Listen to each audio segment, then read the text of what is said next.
of 34 convictions, and because it was next in the order, this is the episode where I had two anonymous conservatives come on and try to get me to like Donald Trump. This was recorded back in the day when he was still running for president the first time, and boy, we were all so young back then. For reference, this was recorded about a week before the Grab 'em by the Pussy tape leaked. So when you hear the woman conservative here defending Trump, saying he isn't sexist, just know when I was editing this and then that take came out, I was like, God damn it! But yeah, I was curious as to why conservatives would support such a blatant liar. So I asked them to come on this leftist beta cucks podcast to try and understand a bit more. There was also a sequel episode to this that I did not release. The woman neglected to come on the episode again, I'd like to think, because she maybe had a change of heart. The guy did, and boy, was it just a bunch of screed. It was audio poison and highly problematic. So I just deleted that recording, and it will never see the light of day. Anywho, let's hope this doesn't happen again. What with felonies, and enjoy this little time capsule into when we were all so innocent. Welcome to Don't Mind If I Don't. I'm your host, Aaron Gold, and today's a very special episode. I'm so excited because, as you heard in our theme song, every episode is about a different thing that I either am ambivalent to or don't like at all. Everything comes through, gets rated on a scale of 1, which is total ambivalence, to 10, which is blood-curdling hatred. Today, we are talking about Donald J. Trump. Today, we have two lovely conservatives joining us today who, this is really interesting for our podcast. They both asked to be anonymous, so we've protected their identities. Coming up, we've got two first-generation American Donald Trump supporters. First up is Narayan. Hi, Narayan. Hi there. Thank you for coming on. Thank you for having us. Of course. And also we have Anastasia. Yeah, Anastasia. That's okay, I don't blame you. I sometimes myself get it wrong, so it's okay. Yes, well, it's a name you made up moments ago. Exactly. Also, I would like to point out, just for the listener to understand, because they probably saw this and were thinking, like, great, two white guys, or whatever would be my guests. No. Very feminine white guys. Very feminine white, a woman, Anastasia. And Narayan, you are a person of color. I prefer the term minority, but... Minority it is. I'm joking. Also, just to sell it right now, Anastasia is wearing a white one. Narayan is wearing a black one. Both of your hats say "Make America Great Again." They do. We should do it. We should make America great again. I'm working on it. I'm doing my part. It's good. I like that. Thank you guys for coming on right now. So yes, Donald Trump, on a scale of 1 to 10, I find that it fluctuates for me. Because it's rare that we're talking about an actual person. Like, we've got episodes that are about like a person or people, but it's not so much about them personally as much as it is about things they represent or things that they do. Yeah. And I'm not really someone who hates people so much as what they do. But averaging it all out for Donald Trump, I'll call it an 8 or a 9. Wow. I don't like bullies. Yeah. I've always had a problem with them ever since I was a little kid, getting picked on for like the majority of my childhood. And I've got a bunch of other things that I don't like about him. So I do want to clarify this right up top, just so everyone knows, both you guys and the listeners. There is absolutely a 0% chance of me voting for Donald Trump. That's okay. I will be voting for Hillary very strongly and proudly. So the goal is not to get me to vote for Donald Trump. The goal is to get me to like him. I really want to understand why he is liked by someone who's a minority or by someone who is a woman. Like, I really want to understand. So why do you guys like Donald Trump? Because I love America.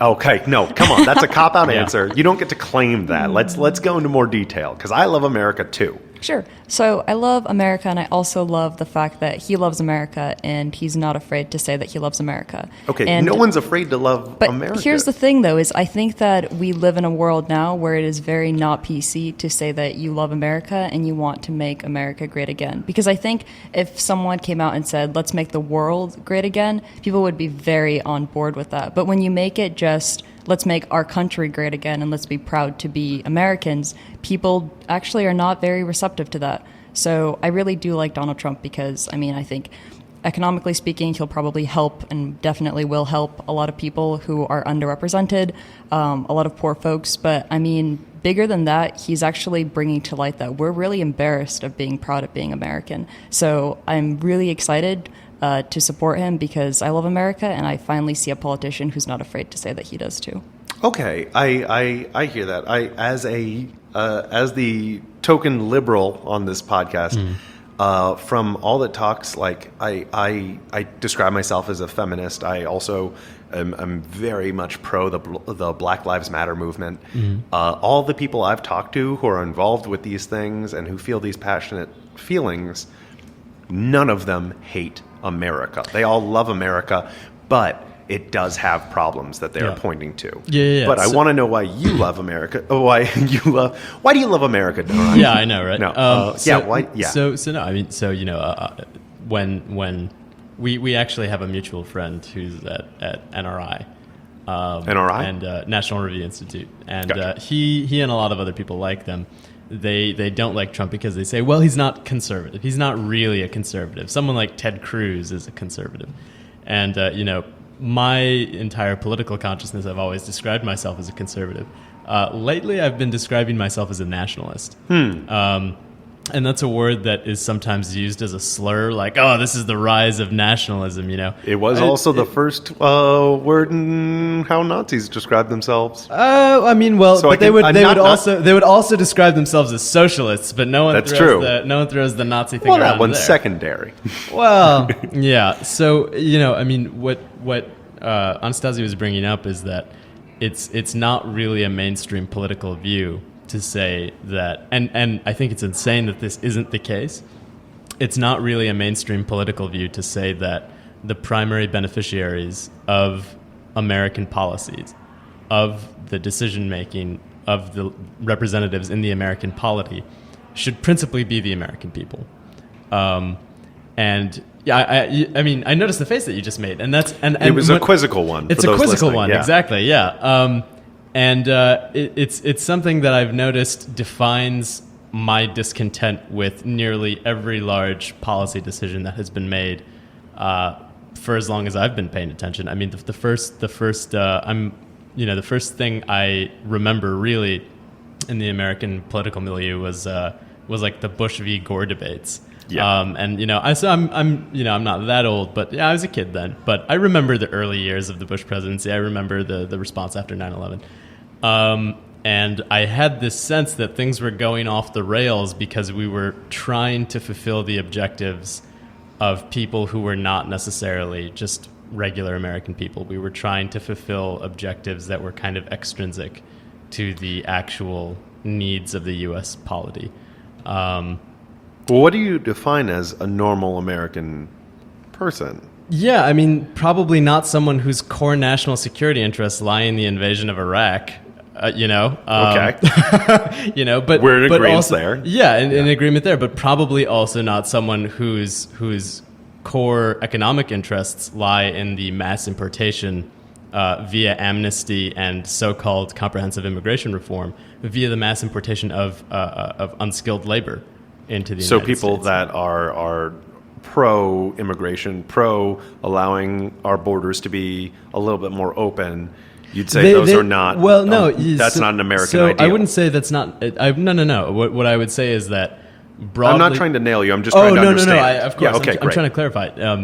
I would say that the principal beneficiaries of that kind of policy are not people who are representative of the United States as a whole.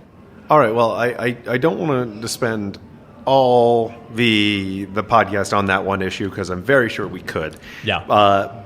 But just to boil it down, just so I understand, it seems like, Narayan, your biggest issue is immigration here. The reason I have for liking Donald Trump, the primitive base reason, is that he stands for integrity. Integrity in a way that dovetails with immigration, with trade, with our foreign policy.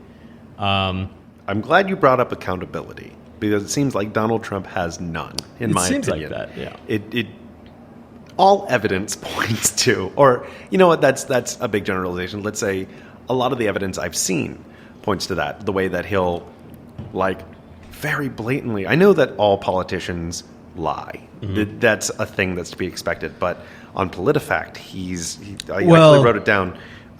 He is at 70% lies in PolitiFact isn't necessarily the most, it's not, organization. But the thing is, like, I've never seen a politician with that many contradictions, that many lies, that many things, and have you seen Hillary? I have. he, pardon the pun, trumps her. I mean, even with the fact that he called into ABC when she ran that ad of the women saying quotes of his that were misogynistic. And, like, ABC said, like, have you seen this ad? And he goes, yeah, I've seen that ad. And then he called into NBC with the Today Show literally 5 minutes later, and they asked the same question. He said, I've never seen that ad. And his campaign has been full of these contradictions. So I mean, but then someone else could say Hillary Clinton several times over claimed that she landed under sniper fire in Bosnia, and when confronted on it said, I'm a human being and human beings make mistakes. And we could do this all night, where we go back and forth and definitely say, could. Like, well, Trump said this or Trump said that. The real thing that matters is, if Donald Trump weren't running right now, but someone with his policies that perhaps spoke differently were running, I would be voting for them as well. And here's the thing, that would be a more tolerable thing to me, because my biggest the biggest issues for me facing an election, I declare myself as an independent. I'm a registered Democrat just because I want to vote in the smaller elections, but I consider myself an independent because I think that an allegiance to a political party is a very misplaced. limiting thing. Yeah, I think that it's unhealthy to consider things black and white. Despite your lovely hats. Yes. But I'd love to say at some point in my adult life that I've voted Republican, but I've never seen a Republican that meets my criteria, which are women deserve equal rights and opportunities as men. Minorities deserve equal rights and opportunities and safety as Caucasians, and people of different sexualities deserve equal rights. Sure. Those are my basic tenements, and if I could see a Republican running in a thing that supported all those, then I could be able to hear their points of view more often. But if one of those is trying to be my president, somebody who says that, who treats women like less than, I just can't stomach that. Yeah, so I mean, when Bill Clinton was accused of rape and sexual abuse, Hillary Clinton was instrumental in trying to destroy their reputations. For her saying things like all victims of sexual assault should be heard and believed, she savaged these women. She demeaned them. She called them trash. Actually, I'm glad you brought this up. I want to see if we can focus strictly on Donald Trump and not bring up Hillary, because this isn't about me getting my vote. This is about me trying to and that's why I want to take it back to policy, because the big criticism that I've noticed people have of Donald Trump is, well, he's not palatable, he's distasteful, he's too vulgar. Pretty. He doesn't speak plainly, and so imagine we had a Republican candidate running right now who said something like, I want to impose a 25% countervailing duty on Chinese steel produce in order to protect the demand for raw materials and manufacturing. And I also want to levy tariffs on Chinese solar panel imports to protect American innovation in the alternative energy sector. Trade policy like that, I mean, like, unless you're really, really into it, if I were to talk like that for the next 30 minutes, advocating for a political choice, I guarantee you everyone listening to this podcast would be very bored because it's not an interesting, sexy issue. But if you say, I'm going to hit China, right, it's unambiguous what's going on. It's tribalistic. But it's also it's unhealthy. High energy. See, I disagree. I think it's actually incredibly healthy for people in the United States to know that they have someone who is fighting for them, because just as a spoiler alert, Trump is going to win the election, and it's going to be really controversial. I don't know if he will, but that's fine. He will.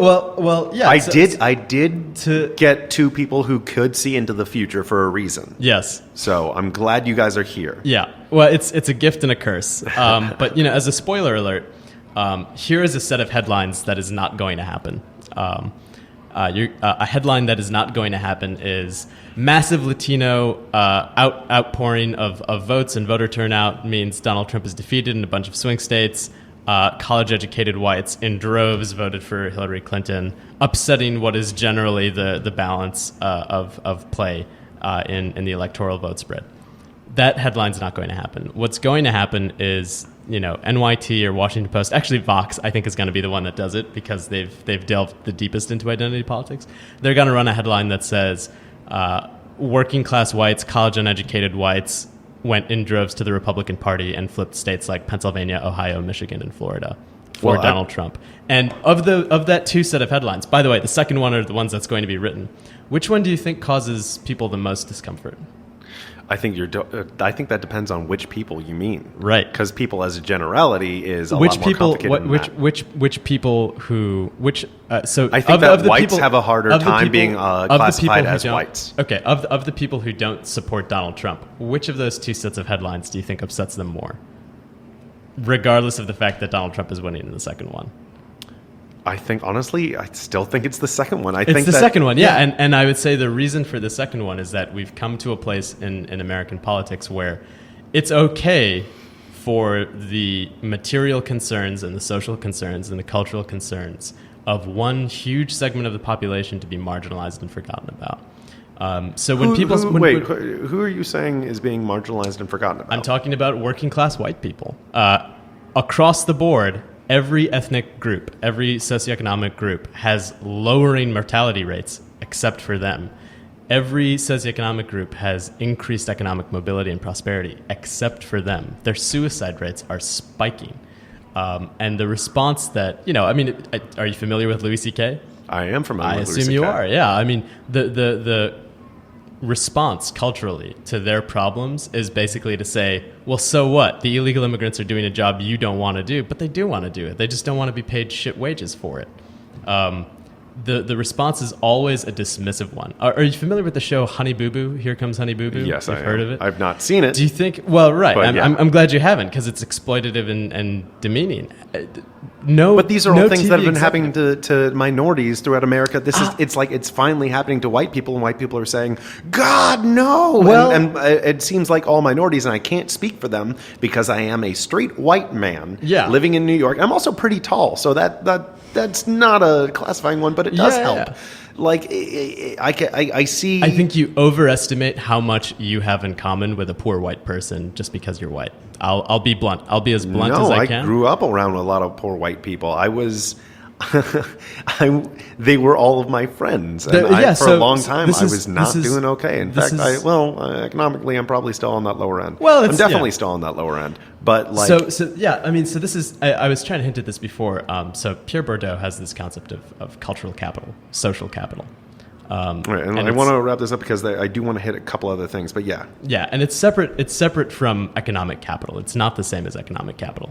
You have very, very high social and cultural capital, even if you don't have very high material capital. True. And there is a huge sector of America that for decades has been missing out on social and material capital. There's several. And they have been consistently marginalized. They don't have white privilege. Whatever white privilege is and whatever benefits it's supposed to confer, they really do not have it.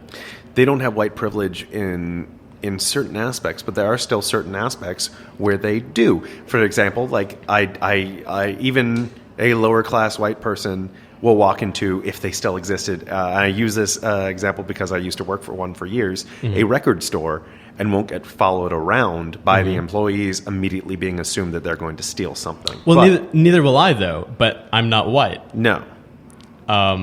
And I think the reason I wouldn't be is because the way I dress and the way I look and the way I talk conveys that I have a very high social capital, which is the case. I always look like this. This is what I... And how would you describe how you're dressed? Very foppishly. That I would disagree with. Yeah. Well, but... You don't have a feather sticking out of your poofy hat. Yeah, exactly. And very poofy shorts. Moderately. But So, like, just to clear the thing, you're wearing a blue and white vertically striped button-down long sleeve shirt and a long sleeve sweater over top it. yeah, and I don't want to delve too far into this, but basically, to whatever extent that working class white America has privilege in some sense, it doesn't merit the disdain that they get in the public policy sphere.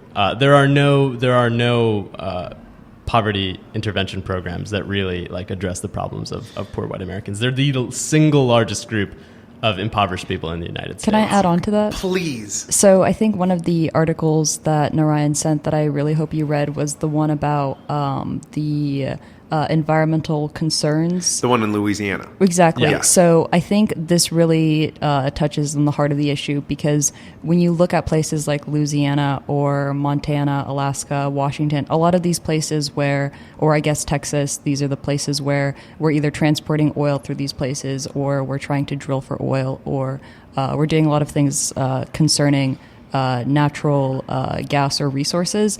In a lot of these places, it is very easy, I think, for an educated white person, regardless of whether you're conservative or liberal, to say we should try to get clean energy, we need to stop our dependency on fossil fuels, and it just doesn't matter because we have bigger issues to worry about. We have to worry about decreasing emissions now.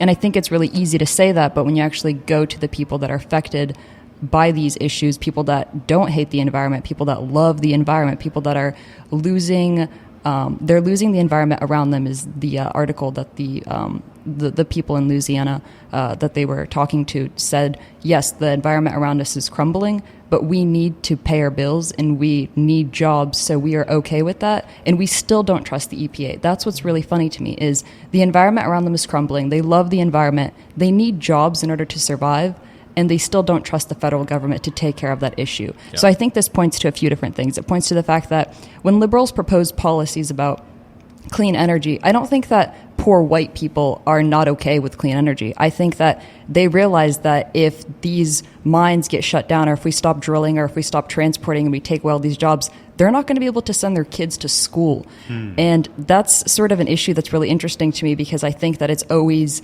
marketed as, oh, well, poor white people just don't understand that we have to decrease emissions, and they don't care about the environment. They just want to destroy. When I introduce myself as a conservative, the first thing that any person will say is, oh, well, you think global warming is a hoax, right? And you don't want to do anything about it.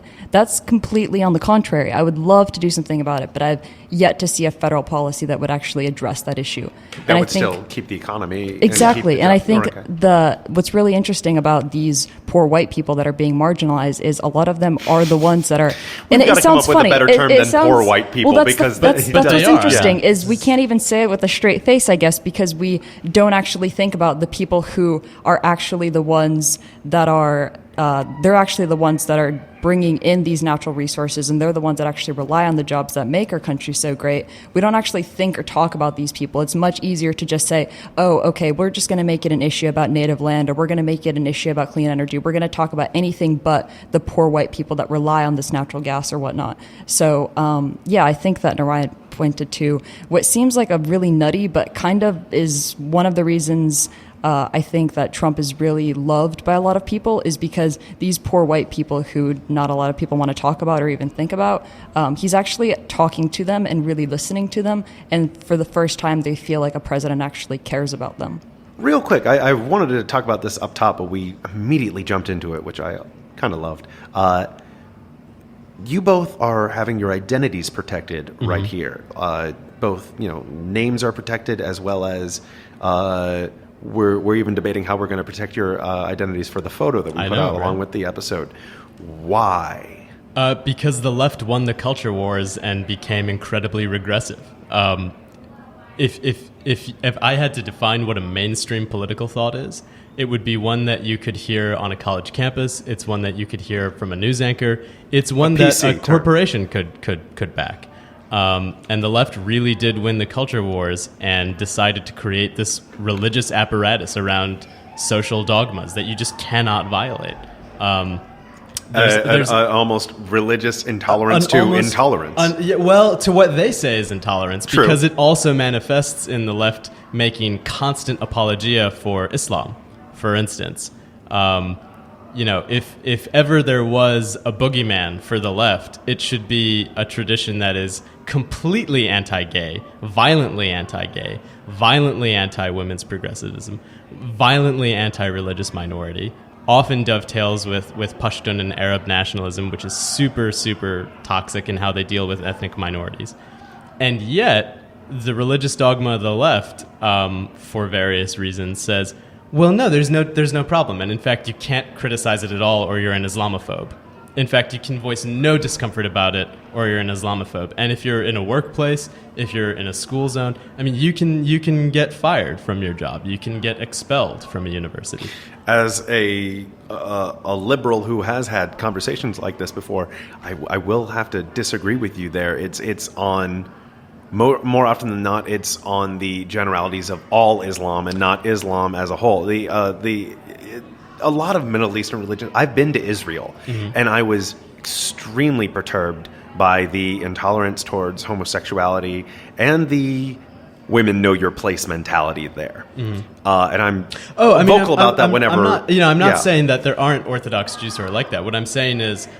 They're in Brooklyn. They're in Brooklyn, yeah. The Hasidim are in Brooklyn. What I'm saying is there aren't Orthodox Jews who hijack jetliners and fly them into buildings, killing 3,000 people. And are trying to establish a caliphate globally. Right? That doesn't exist. And the liberal mind has become intolerant to the idea of conservative ideas. Conservative ideas don't get play in universities. Journalism schools are massively liberal. It's not a surprise. Ted Cruz brought this up in the CNBC debates. No one watching those debates thinks that any of the moderators has any intention of ever voting in a Republican primary. The questions are gotcha questions. The criticisms are base criticisms of culture. There are no... I'd argue that in a debate they should all be gotcha questions, or at least the majority of them should be. But they're all gotcha questions from the left. The left has complete cultural dominance in the university. It has complete cultural dominance in the news. Right-wing views and news are relegated to radio, not television. To play, I'd say, devil's advocate, but also my own personal advocate, because, I am a liberal.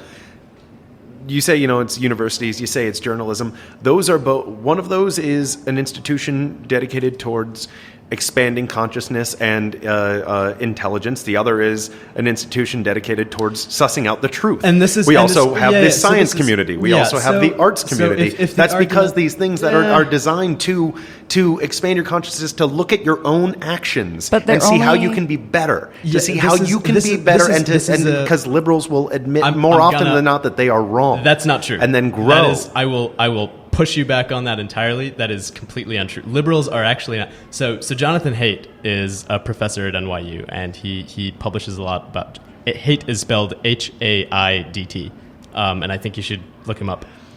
He publishes a lot of moral differences. You've got to admit that it's funny that there's a conservative named Haidt. It's a German name that has no etymological relation to it. I know, but just, and he's not a conservative. Can we just all be tickled by that for a second? Well, but to get to the point, he's published a lot of research. He's a pretty respected professor. I don't think he'd call himself a conservative. All right, but then I want to get to Anastasia. Of course, is that liberals really aren't very good at knowing when they're just talking to themselves. And let's move away from, because we keep on getting into policy stuff, and I want to talk about Donald Trump himself. Okay, so let's talk about Donald Trump himself. But we can't just concede. Wait, hold on. We can't just concede that universities across America are not liberal. I think we should just... A huge amount of Donald Trump's appeal is this fact. That there is a complete lockdown on discussion of. I mean, look at liberal like any smugness. television shows that you watch. Go to any institution. Like there was a really good, to make it very short. There's a really great debate at Harvard. I believe it was the last 9 months. Really great debate it was really good debate about whether or not free speech is threatened on campus. Really smart professors from Harvard, from Yale, elsewhere. The point is they're talking about, is free speech threatened on campus? They did a really great study of all these different institutions, and they would invite different people. They would be liberals, they would be conservatives, they would be comedians, and they saw which of these people actually were not able to get on campus because they would be protested by the students. And surprise, surprise, the people who are conservative were actually just protested from even coming to the university. If that doesn't scream, Ayo, what is wrong with institutions and why aren't they actually trying to broaden their mind? I have no idea what does. I mean, this is an actual reality that is happening, I think that's an excellent point. Nationwide. And Donald Trump is blowing that up, and that's why he's so popular. But he's also... And I think that's a very extremely valid point, Anastasia. And I remember on college once there was a guy protesting saying like all gays are sinners and stuff like that. He had the signs and stuff. And like most of us were liberal and we're watching him. And then every once in a while, though, I did notice a couple of liberal people going back and screaming in his face back. And but he was allowed to he was actually allowed to do that. These people weren't even allowed to come hold to on campus. 1 second. The lovely thing I saw was that every time I saw that happen, other liberal students would come back and say, stop it, you're doing the exact same thing that you were complaining about. Yeah. And they'd check him. And I don't tend to see that kind of checking from conservatives. But let's just move on to... I want to know why it's Trump okay. himself. Yes, please. Yeah. I want to know why it's okay, why the misogyny is so easy to see past. It's 100% no, misogyny. It's not. Senate, is it? Anastasia, please. Yeah. Do you consider him a misogynist? No, of course not. What excuses his seeming... She's saying it's not misogyny. I'm trying to say the most... Tell the woman why it's not misogyny. No. I want to know what excuses all the different instances of him talking to women, saying like, your only reason you are throwing those hardball questions at me is because you're on your period. Why? I think they're hilarious. So the thing that I think is really funny about all of this is if there is ever to be an honest moment in politics, it's when you can have like a really nice collegial spirit amongst yourself. And so I think the fact that he went after Ted by calling him a liar, the fact that he went after Carly Fiorina by, I think he called her like ugly or something, the fact that he's sort of, and he even, what's really great is he even he would make fun of every kind of person. And I think this is really funny because I was listening to this really great show where this guy was talking about how he did roasts. And he brought up this woman who had clearly never been roasted in her life. She was in a pretty fragile state, and she was just like so happy. And I know this is maybe stretching it a little too far, but in her entire life, she had never been honestly roasted because people just treated her as a delicate child. And I think it sort of speaks to the whole PC culture of red tape where we've just wound ourselves so tight that we can't even actually do anything. And he's breaking down all of this by just being very blunt and just sort of poking fun at everybody. He's literally poking fun at everybody because he's just getting that out of the way. And he's creating sort of a different kind of environment that we've ever seen. And I think what's really funny about this is it really does speak to what Narayan said earlier, which is if someone was running that had all the same policies but wrapped it up in a nice pretty package and delivered it with a JFK type rhetoric and wasn't Trump, then people would be lining up left and right to vote for him on both sides of the aisle. And it's because he isn't that person that people aren't comfortable. And I think that just speaks to the shallowness of the American people. But here's the thing, but his own actions are shallow. Like saying that I'm probably going to mix up the wording a little bit, but I think as accurately as I can remember, the quote was, I think it's really hard for a flat-chested woman to be considered a 10. Like, that might be funny. I think that's great for a host of The Apprentice to say. That's why, people weren't revolting when he'd talk like that then. But it's not presidential. It's not who I want to look at and say, you represent my country and I'm proud to be an American. Sure. Because if that is the peak American, then, yeah, there are problems with our country. Sure. So Tucker Carlson wrote a great piece for Politico that I sent you. And the piece is titled, Donald Trump is Vulgar and Right. And he brings this point up with respect to evangelicals. You can't really look at the arc of Trump's life and think, this guy is a, dyed-in-the-wool Christian. I don't think any of Trump's PR people could do that. Yeah. But evangelicals went and voted for him. Why did they support him instead of Ted Cruz? Ted Cruz is an evangelical. You can look at the arc of his life and be like, this guy is a hardline evangelical. And possibly the Zodiac Killer. But that's a different episode. Different episode. The reason they did that is because, irrespective of the fact that Donald Trump may not be the greatest Christian ever, he at least acknowledges they're important. And this is why I mentioned the thing about, we have to hit China, as opposed to talking about like industry-specific findings on what tariffs we're going to levy, which is a very boring conversation. The fact that people are talking about whether Trump is presidential, does he look presidential, does he sound presidential? When a country is this far in debt, when a country has nearly weekly terrorist attacks, when a country has a crippled economic sector that is not working for the majority of Americans, and we've had the same establishment politicians in this revolving door of Clinton and Bush for the last 30-some years, the concerns over aesthetic, the concerns over how nice and politically correct someone sounds, not only do those get viewed suspiciously, they get viewed antagonistically. I think that, for instance, on immigration, it has been our, well, let's just be nice to everyone attitude that has created this Ouroboros of, oh, well, we have illegal immigrants, we need to have amnesty. Oh, well, now we have illegal immigrants, and we have to have amnesty. We never say, hey, you have to come to the United States legally, and if you aren't an economic plus, you can't come. We never say that. We never say that because we're not willing to push back against this weird presentability obsession we have. So you're saying that we're too nice. Most conservatives have gotten so disenfranchised with the weird thumbs up that politicians will do, that now someone who's so completely counterculture is more appealing. Do you remember 2012 when Mitt Romney ran? How could I forget? Mitt Romney, according to the left, was a racist, sexist, misogynist, homophobe, fascist. I mean, it was all over the place. Mitt Romney was just the most terrible person in the world. In 2012... In fairness, conservatives throw very similar terms at liberals. Of course. Yeah. But that's mainstream the standard consensus was Mitt Romney this is man's essentially a danger. Mormon Hitler. Yeah. And... I'd read that comic. It's in the works. Don't worry. And conservatives across the nation looked at that. They looked at, Bain Capital, Mitt Romney being called Mormon Hitler by the mainstream media, by college campuses. And they decided to say, you know what? We're done. We're done playing nice. In fact, we're so sick of constantly losing the culture wars. We're so sick of constantly playing catch up on policy. Let's just burn it to the ground. Let's just burn it to the ground. Okay. And that's what's happening now. So it's okay. Well, to put this in comic book nerd terms, because that's what I understand best, it's like saying, okay, so do we got to elect a leader. I'm not going to vote for the Riddler.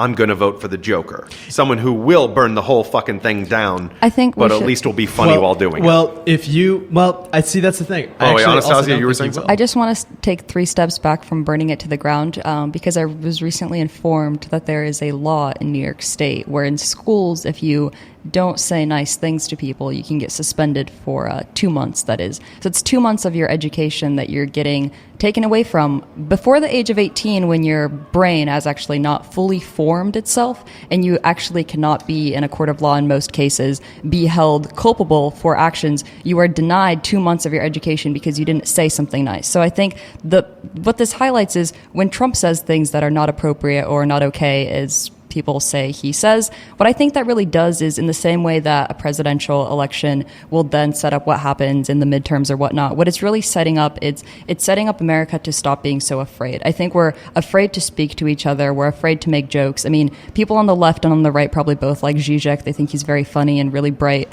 And he says a lot of funny things about how to break down that spirit and to have a camaraderie, like a genuine camaraderie among strangers, you have to engage in a sort of dialogue that isn't necessarily PC. And so when Trump says things like that, I think he's speaking to the American public and he's breaking these PC walls so that we can actually put our money where our mouth is and actually get things done instead of wrapping up really nicely packaged, words that actually mean nothing in reality. The PC culture. Exactly. And I think that Americans are really tired of it, especially because they're the ones, especially poor Americans, again, are the ones that are not getting jobs. They're the ones that are on, unemployment benefits. And the really funny thing is that Trump, the one group of of people that he has not targeted is the poor white folks. Why? Because he genuinely understands, I think, from even a business perspective, that it is really not fun to not be working. And I think he really, really cares about those people. Well, here's the thing. I mean, like, now, I'm not going to get into the poor white Americans thing because while they do have issues... But you want to talk about Trump as a person. I want to talk about Trump as a person because we're also running out of time. And, we don't have time to hit every single point that I have written down. One of the ones that's glaring at me is the fact that how many World War II vets are saying, I know Hitler and like Hitler. But here's the thing. I've got a theory that the fictional characters we tend to love most are the ones we would hate in real life. Again, drawing on comic books, Wolverine. Engaging character, but total asshole in the comics. We talk about House. House. No one would want to have him as House saves lives. Yes, but no one would want to hang out with him. But as a fictional character, we love him. Yeah, but also we look at how that worked out for them. I mean, House faked his death for James, saying, so their friendship is sort of unbreakable. Yes, but everyone else. So there's if everyone one guy could be a versus everybody James else. to the House, I think they'd want to be his friend. What I'm saying is, I think Trump works fantastically as hosts of game shows, as a reality TV star, but making that guy the pinnacle American is absolutely necessary. No, I think we've forgotten what it means to be a president. Honestly, the president is in not many ways. I be, agree. The president is not supposed to be a king. When was the last time? Yeah, no, but it is supposed to be a role model. So a role model. Our role models have been what? There have been people who constantly excuse illegal immigration. There have been people who get us into foreign wars that. When was the last time we had a president that you would define as, let's say, as close to perfect as there is? Eisenhower. Why is that? Because he led us through 2 world wars, and when it came to mass illegal immigration, he led deportations because he thought upholding the rule of law was more important than appeasing people. Now, and I want you to honestly ask yourself this. Yes. Had the internet been around, had the 24/7 news cycle, had the that complete been around visibility, in the 50s? Would there have been something, do you think, to hate about Eisenhower? Yeah, I mean, people might not have, if there were a Donald Trump-like character in the 1950s, they might have made fun of how Eisenhower looked. I mean, he was not the most distinguished-looking gentleman. Because I feel because sometimes I view Trump as a modern-day Teddy Roosevelt. I do too, because of that kind of bullyishness.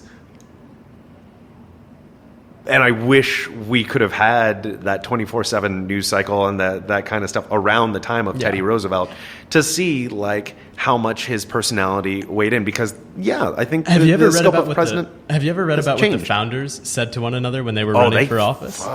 They ripped at each other. Crazy stuff. Yeah, and this is one of the things that Trump gets hit on a lot. Is his policy of non-engagement, of his policy of saying, well, we need to take a look at NATO. Maybe we shouldn't be so involved there. Maybe we should be a little bit more friendly with Russia. Well, what was it? The person that shot the female cop who shot the most recent shooting that we've had. He said that she choked. Maybe she shouldn't have been. Maybe a cop. She shouldn't be a cop. He's much less aggressive in a foreign policy stance. Outside of ISIS, which we need to bomb the shit out of, obviously, he's much less. He's a little old school in his foreign policy. He doesn't want the U.S. to be so tangled up with the rest of the world. Part of his old schoolness is that he does not censor himself. If he thinks Rand Paul is short, he's going to tell you. I've had it up to here with Rand Paul.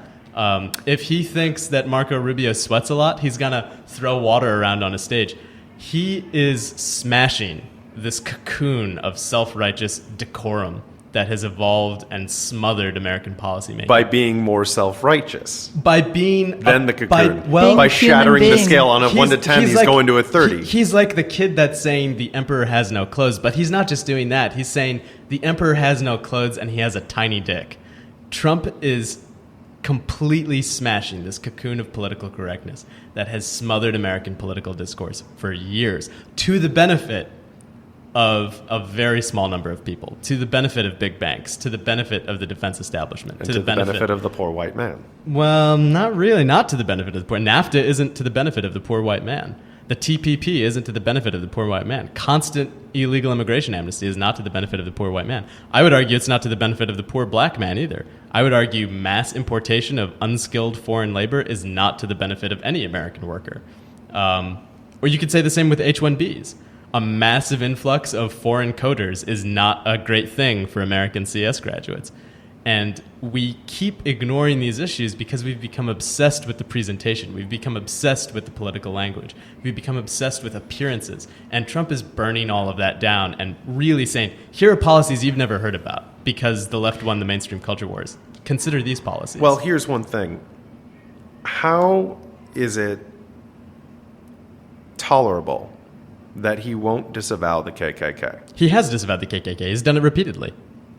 Over and over again he has. In 2000, when he was part of the Reform I'm talking Party, about now. In modern days, now, while he's running for president. He has done it over and over and over again. Okay, He's done it multiple all right, well, times. you know what? I'm going to take my phone off airplane mode, and I'm going to Google right now Trump disavowing KKK. I hope that I am wrong, because I want your point to land with me. Multiple times he has. Trump disavow. Google Trump disavow KKK multiple times. Okay. It'll come up. I would very much like to be wrong on this. David Duke is a bad person who I've disavowed. Okay, good. And he's done. He has. And this is part of the reason people like Donald Trump is because he plays the media for fools. The media that tries to create these PC narratives where you can silence the opposition by saying, "Aha, you know, this is the evil racist guy. We can't listen to him." Whatever the Overton window is that they try to set, Trump just smashes it. Most recently, Trump said, I'm going to have a press conference about the birther issue, about President Obama's birth certificate. And instead, all of these news outlets gathered, and they got 30 minutes of him plugging his hotel. Of veterans endorsing him, including a Medal of Honor winner. And then in the last 30 seconds, Trump said, yeah, Obama was born in America. Let's make America great again. I forget who it was on CNN. And then he also said Hillary is the one who started the birther movement. Is the one who started it. And I forget who it was on CNN, but he said over and over again, we got played. You know, we got played. And it's true. CNN got played because the thing that they try to do is create more of this PC culture to make it deeper and more constricting. When Trump says, hey, you know, New York City just got bombed, and then they attack him for saying, oh, you can't say it's a bomb. We don't know it's a bomb. Not all the facts are out. The next day, they'll try attacking one of his surrogates. Chris Cuomo did this recently. They'll try attacking one of his surrogates by saying, well, why hasn't Donald Trump spoken out about, you know, this most recent shooting? And so you think Americans, it's I hesitate to say conspiracy because I don't want to put words in your mouth, but it is a lambast against him from all media. Well, Ezra Klein started the Journo list. I don't know if you know about that. I think you should Google it. Your viewers should definitely Google it. Journo, like the first part of journalism, list as in the word list. Ezra Klein and a lot of other journalists basically conspired to do whatever they could to destroy Sarah Palin. And it was a secret, you know, Google list, and they all collaborated and shared their stories. No one outside of the Beltway, no one outside of the Eastern Corridor looking at the American media establishment, these cultural commentators, thinks that they're unbiased. And they love seeing Trump beat them at their own game because they know they live for publicity. Trump brings publicity, and then he can do whatever he wants to them. And everyone loves that. They love seeing these self-important, self-righteous swivel chair types destroyed by Donald Trump. Anastasia? Oh, I think he said it all. All right. Well, we've got to wrap up. So before we go, I would like to hear... I'm trying to think of a great way to just wrap up all of this. Because I understand conservatism a bit more right now. Yeah. I understand the support for Donald Trump, the behavior as not only a reason to not disavow him or to shun him, but to celebrate him and to make him the leader, at least from your point of view, it seems. Yeah. While I still disagree, I think I have a bit more of an understanding. I think it lies in priorities. Because whereas my priority is to, like, say, you know, that the rights of my gay friends the rights of my black friends, the rights of my female friends are protected. It doesn't seem like you guys feel like those are as challenged, and that a higher priority would be economic stability and not letting in more immigrants to take the jobs for illegal immigrants to. I apologize, illegal immigrants. You triggered me. I did, and it was completely unintentional. It is. Let's say immigration reform. Yeah. Immigration reform and economic stability is a higher priority and a more glaring issue. Would you say that's correct? Well, I have to cut in because when you segment it into the gay rights and the women's rights and the black rights, I would say that I don't think that he would make that distinction. I think most recently the criticism that he had against the police officer that shot someone, he said that the person probably shouldn't be doing their job. And the criticism there is the way that police get hired and the way that they're protected is through unions, making it very hard to fire these people. When he has these economic points, he's really addressing the root cause of the reason why that people that maybe are minorities are not succeeding. It's because of economic prosperity. It's not because of this divide that the left wants us to believe exists. And I think when he talks about the economic issues as a woman, I don't feel the need to vote for someone who, hammers the fact that because I'm a woman, I am obligated to vote for a woman. Right. Which, if I wanted to have a woman president, the first woman president, I would want her to be awesome, not a criminal. So obviously that's not going to get my vote. But even aside from that, talking about contraception or birth control or whatnot, or maternity leave, I mean, those are all great, but those are not women's issues, right? Those are family issues or whatnot. But the thing that is a woman's issue or a gay rights person issue or minority issue is the ability to be able to independently live and have economic means. And I think because he's addressing that, he's addressing all of those issues already. So I think at the very core of what conservatism is to get the government out of the lives of individual peoples. And if you talk to a true conservative, they would say that they don't care about who is marrying who or what the government, they just want to get the government out of people's lives. So they would not tell a woman what they should or should not do or what a gay person should or should not do. They just want to get government revenue out of, they want to stop having government revenue determine people's lives. So when you say true conservative, how big a part does religion play in that? Well, I think the part that religion plays is not seeing any human being as lesser or greater than you. It's just seeing every other human being as a human being that you coexist with. So I think the fundamental premise of religion, what it has taught me at least, is to see every other person as a human being such as myself. But the important distinction there is if we are all just human beings, then we shouldn't dictate how to live our lives. And I think it's funny when people say, well, I don't want the government to tell me how to live my life as a woman. Well, if you don't want that, you probably shouldn't have government revenue determining. The government shouldn't be asking you for government revenue and then distributing it for certain issues. So. I probably should have asked this up top. And if you don't want to disclose this, I hope you do. Just real briefly, where do you guys stand religiously? Just so myself and the viewers or listening audience has a more crystal clear picture of you guys. What do you mean, where do we stand? Like, I want to understand where you land religiously along the terms of being a conservative. So, like, what do you, like, are you Catholic? Are you... Yeah, so as far as being a conservative... Or atheist or anything. So as far as being a conservative is concerned, I was raised Hindu. But the thing is, when Donald Trump was asked, can Caitlyn Jenner use whichever bathroom she wants at Trump Towers, he shrugged it off and said, yeah, whatever, fine.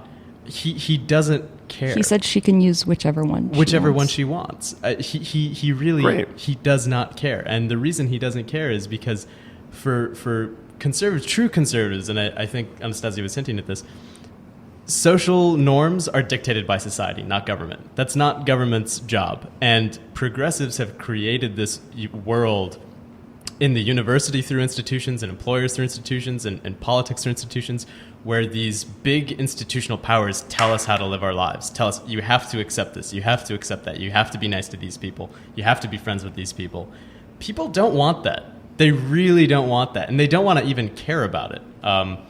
And it's led to a situation where... I want that. Well, but it's led to a situation where if you're not, like, if you're disinterested in the fact that, for instance, Caitlyn Jenner may want to use a transgender-friendly bathroom, then there's something wrong with you. But what if someone just doesn't care? What if someone does not have that as an override? Not that they would deny her that ability. It's just it's not an issue that matters to them. It's not a salient priority to them. Not that it doesn't matter. It's just they're ambivalent. They're ambivalent. It's not the single most pressing thing on a in the scale world of 1 to 10. They're a 1. They're a 1. On a scale of 1 to 10, God. they're a 1. What's instead of being acknowledged that it's a 1, the left tries to paint so many good people like they're bigots. Like if you're a young person who isn't celebrating every day that gay marriage is legal, and thank goodness that it is, you're like a Hitler Youth member or whatever. And this is not true, but this is the way conservatives get characterized, and it's so you guys super consider unhealthy. yourselves as true conservatives. So Because you're we're Narayan, very you're laissez-faire about gay marriage. You're saying they want to be married. Fine, good for them. Yeah, I have no problem. Is that? I think the government shouldn't dictate how people live their lives. Okay, so That's even more laissez-faire. You're also fine. Yeah. So you're more of like, I'm stepping out of this. Like Exactly. just on the terms of gay marriage, you're like stepping out of it, and transgender rights. You're like, it's not my business. It's not the government's business. It's not the government's business. The government doesn't dictate it. Okay. All right. So for you guys, a true conservative is more government. Stay out of the personal life. Yeah. While where do you guys stand with the Tea Party? Because to me, my liberal understanding of the Tea Party is it's a lot more of a religious-driven conservative base. Some of it is. There's Christian dominionism that runs deep in some facets of the Tea Party, but a lot of that, and I come from, I suspect actually a similar region of the country that you do, maybe like upstate New York. Originally, I'm from Northern Virginia, right outside of D.C., but then I did go to upstate New York. Where were you? Okay. Around, like, say, Binghamton, Syracuse, I'm from Rochester. Binghamton. Okay, yeah, okay. So yes, I know poor white people. Yes, okay, got it. Great. So we're on the same page there. Yeah. A lot of the so-called religious concerns of the Tea Party are really just kind of cultural ones. And one of the issues that illustrates this so well is the whole, why don't people say Merry Christmas at checkout lines anymore? Why do they say Happy Holidays? That seems like it should be a small thing, right? It seems like they're just being oversensitive special snowflakes who want checkout clerks. Right. And the war on Christmas. Or the war on Christmas, things like that. Which is really just saying, Happy Holidays. Like I'm personally ambivalent as to whether it's Happy Holidays or Merry Christmas. But a lot of these changes aren't little changes to the academic left. The academic left really, really wants people to say Happy Holidays. They really, really want to push inclusivity as they define it. But they're also the very strong right that say, I really want to hear Merry Christmas. Like, it's on both sides. It's on both sides. But the thing is, the left controls policymaking, too. They control it institutionally via large institutions of power like government, like the media, like academia, and the right does not. And so these things that become that seem very little, the right are gatekeepers so often, though. They're actually shibboleths of who is really in control of academia, who is really in control of the media, who is really in control of institutions of power. And that's why people become so sensitive to these little things, because they're used to not virtue signal, but remind someone, this is our country now. It's not your country. And so what you're seeing is a kind of an irredentist reactionary pushback to a lot of the overreach that has happened in those spheres, in media, in academia, in policymaking. And it's manifesting by people picking up those same small little nudges that were pushed on them and overturning them entirely. So it seems like both sides are just being reactionary to one another, and then the things just get heightened and heightened and heightened to the issues being focused on, do we say Happy Holidays or do you say Merry Christmas? When really the true conservatives or the true liberals don't give a fuck. Don't care. Okay. Now, I think that this is on both sides for the media portraying the sensationalized versions of both sides. Mm-hmm. I pin that on Fox as much as I pin that on MSNBC. I pin that on people trying to drive up viewers, and people trying to get clicks with engaging headlines.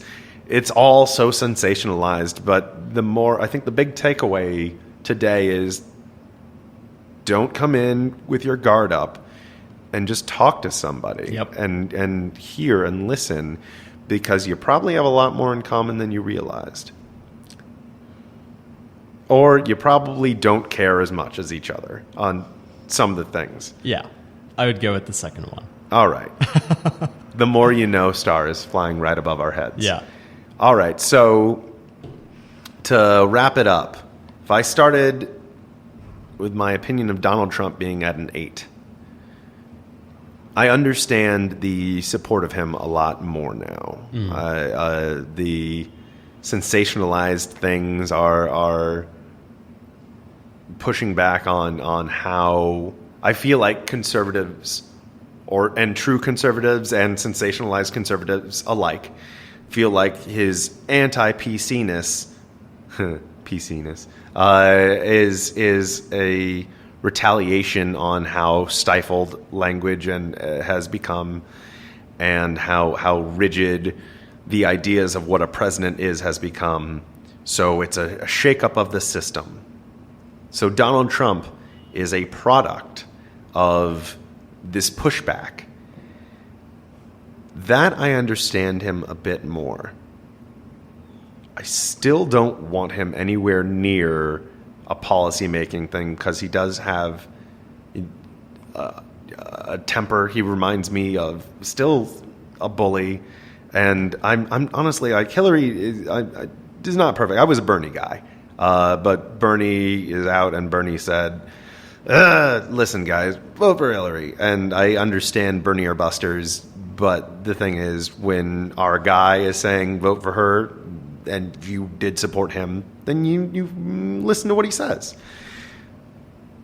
I understand him more, so I'm going to say went from an 8 down to probably a 5 or a 6. Still don't like him. I've gone from never wanting to get a beer with him to I'd like to get a beer with him just for the story. To hear. No, I'll take that. That's a win. That's a win. Like, neither of us would be convinced about anything, but I'd be intrigued. I don't think I'd ever call him buddy or ever pose for a picture with him shaking his hand smiling. I think I'd probably be that little girl who with the look of fear on her face with it, but I understand a bit more. Mm-hmm. He's not a boogeyman. He's a product of a pushback. Yeah. That's very fair. Okay. All right. Well, guys, is there anything you want people to check out for a plug section? Yeah, I would say if you can, Google these 3 articles and read them. One is by Charles Murray in the Wall Street Journal. It's Trump's America. The second one is Donald Trump is Vulgar and Right by Tucker Carlson for Politico. And the third one is the Flight 93 election, published by the Claremont Institute. And if you really... like, what is Tucker Carlson if not a human version of the 11th Doctor? They both love bow ties so much. They do. They do both wear bow ties a lot. Yeah. Anastasia. Yes, there's this book. It's called The Art of the Deal. It's a really great book. You guys should check it out. Written by Jabba the Hutt. Yes. There is a version of The Art of the Deal. Written by Jabba the Hutt? Written by Jabba the Hutt. I'm going to have to get that. It's fun. Anything else? Well, it's sort of really unrelated, but everyone should watch a bit of Fry and Laurie because it's possibly the best thing that exists. Why didn't we connect like this up top? Yeah, I also like a bit of Fry and Laurie.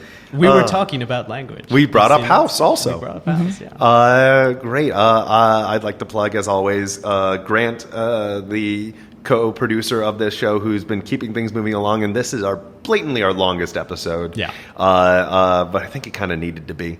Anyway, Grant and I have a monthly show at the Magnet Theater called You Are Not Alone, an uplifting show about depression. Check that out. We're about to have our 2-year anniversary, or depending on when this airs, we just had our 2-year anniversary. Follow this podcast, Don't Mind Podcast, on Facebook, Twitter, Instagram. give us 5 stars on iTunes. And if you leave us a review, I'll read your name and a thing I like about you on an upcoming episode. Also, follow me personally. Hey, it's Aaron Gold on all those things. Grant, you got anything? Leave us a review and we'll vote for Trump. Grant says, leave us a review. For every review you leave, we will vote for Trump. Solid. I think my mom just screamed into her iPod or iPhone. No, I'm out of it. Anastasia, Narayan, thank you guys so much. I feel wiser from hearing that side. Again, my vote has not changed, but of course. I loved understanding this a lot more. Thank you guys so much. Thanks for having us. It was a pleasure. And just because this is still a young podcast, I want to find a way to end it each episode. So I'm going to try this one out. This Aaron Gold for Don't Mind If I Don't, saying, keep on mindin'. Hey guys, I am now back to read some names of people who have left us reviews on iTunes. If you leave us a review on iTunes, bad or good, I'll read your name on an upcoming episode along with something that I like about you. First up is Bad Bill. I like that you are alliterative and also presumably a sheep. Loudmouth Lisa, another alliterative one. I like that you are warning people about your mouth. 5 Cats Are Us. I like that you are, I'm assuming, a toy store for cats, but specifically 5 of them. Anyway, thank you guys, and as a reminder, the You Are Not Alone 2-year anniversary show with Grant and former guest Katie Mordhorst, and of course myself, is going to be at the Magnet Theater October 17th at 9 p.m. So come on out, see a wonderful show, and feel great about life and stuff.